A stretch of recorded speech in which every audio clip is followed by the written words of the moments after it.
welcome back to my channel for an just review on another Oberfrankisches Bock. This one is from Brandholz Brauerei, located in town Melkendorf in Fränkische Schweiz in Oberfranken. So once again it's time for a beer from Oberfranken. It was a while since I had one from this region where most breweries in the world is located. And it comes in this so-called Euro bottle shape.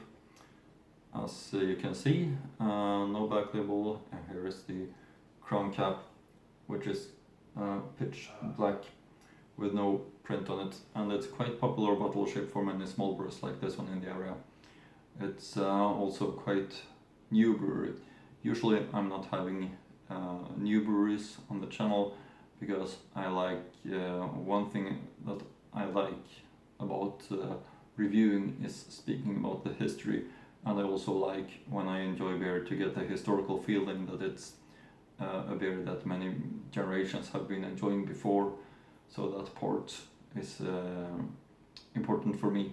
But I'm doing an exception in this case because it is actually having some historical point of views. For example, in this village, in the same brew house as this brewery is brewing today, there was another brewery before called Winkler Brauerei in Melkendorf, which is a really long history. So this town is on the channel thanks to this brewery that is using that same brew house as Winkler did before. But now it's called Brandholz Brauerei, and it's another brewery but having the same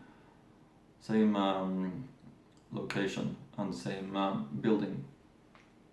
And here you see the top cap of the Bock from this brewery, and here you see the main label. As you can tell, it's a modern brewery because the label is very, very modern looking. Yeah, I should mention that I actually had the golden brown from this brewery before. It was sent to me by a friend. But I gave it away to another friend because I had so many beers at that moment, and it felt like it was too modern maybe for me. But now I realized that this town had to be on the channel.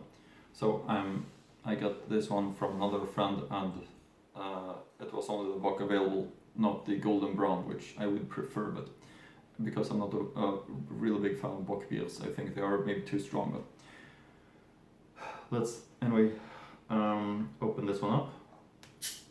The Bock from Brauerei Melkendorf, Brauerei Brandholz in Melkendorf, and pour it up into for the beer well-fitting glass. I would say always important to use the right type of glass for the beer that you're reviewing from or enjoying. In this case, I think this glass fits quite well with the beer style. I think it fits quite well with all Bavarian beer styles.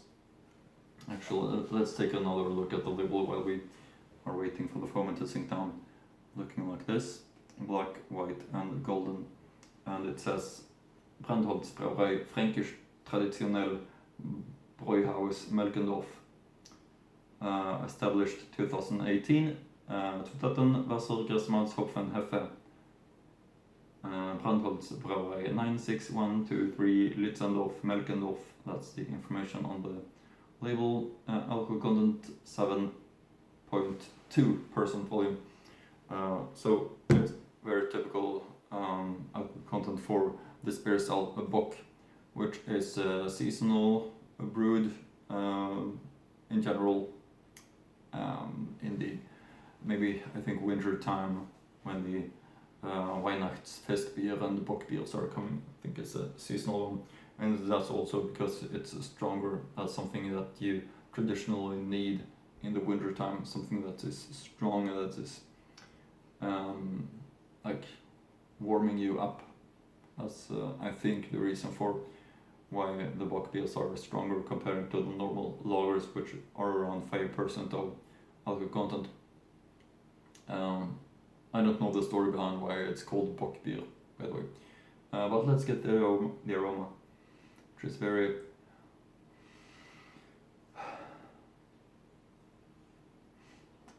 I actually can feel in the aroma that it's a little bit more stronger in alcohol compared to the normal lagers. very, very interesting and really, really refreshing. You can see that it's looks like a typical Bernstein Farbeness Bock, and the foam, thick white foam crown also, of course. Now, meanwhile, while we continue to wait for the foam to sink down, I can read something from the Beer Wanderers website about Melkendorf, the town of Melkendorf, a small village on the Brauerei that has sadly lost one of its great breweries, which stopped brewing in 2016. Many people complain when small breweries stop making their own beers and have them contract brewed, but I'd rather have that than see them stop entirely. The restaurant was open for some time, serving Bamberg's Fessler beers, but has closed since the opening of the Brandholz Brauerei. This is mostly more of a microbrewery than a brew pub.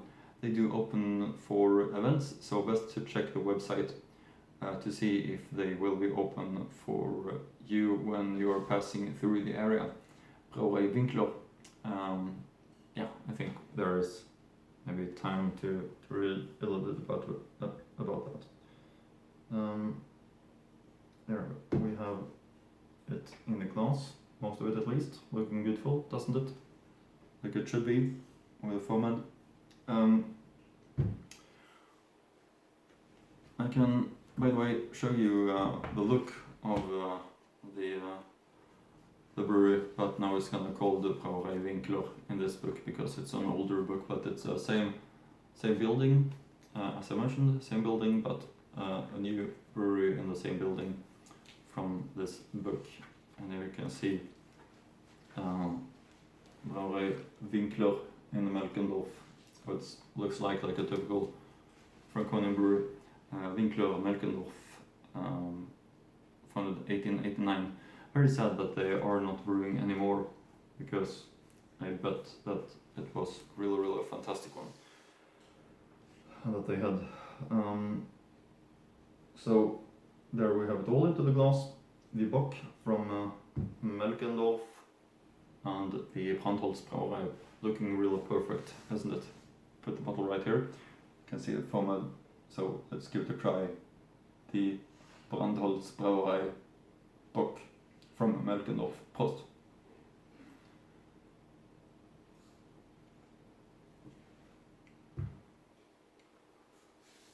Yeah, really nice quality Bock, of course.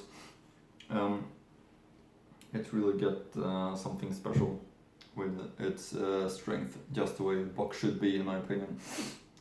So this is, no doubt about it, a recommendation by me if you're into Bock beers. Otherwise, go and try it. Visit the brewer's website. Maybe you're gonna enjoy the world of Bock beers, because they are, of course, tasting stronger. You can feel that compared to normal lagers. But still very nice, of course, and nice to have Melkendorf on my channel as a town.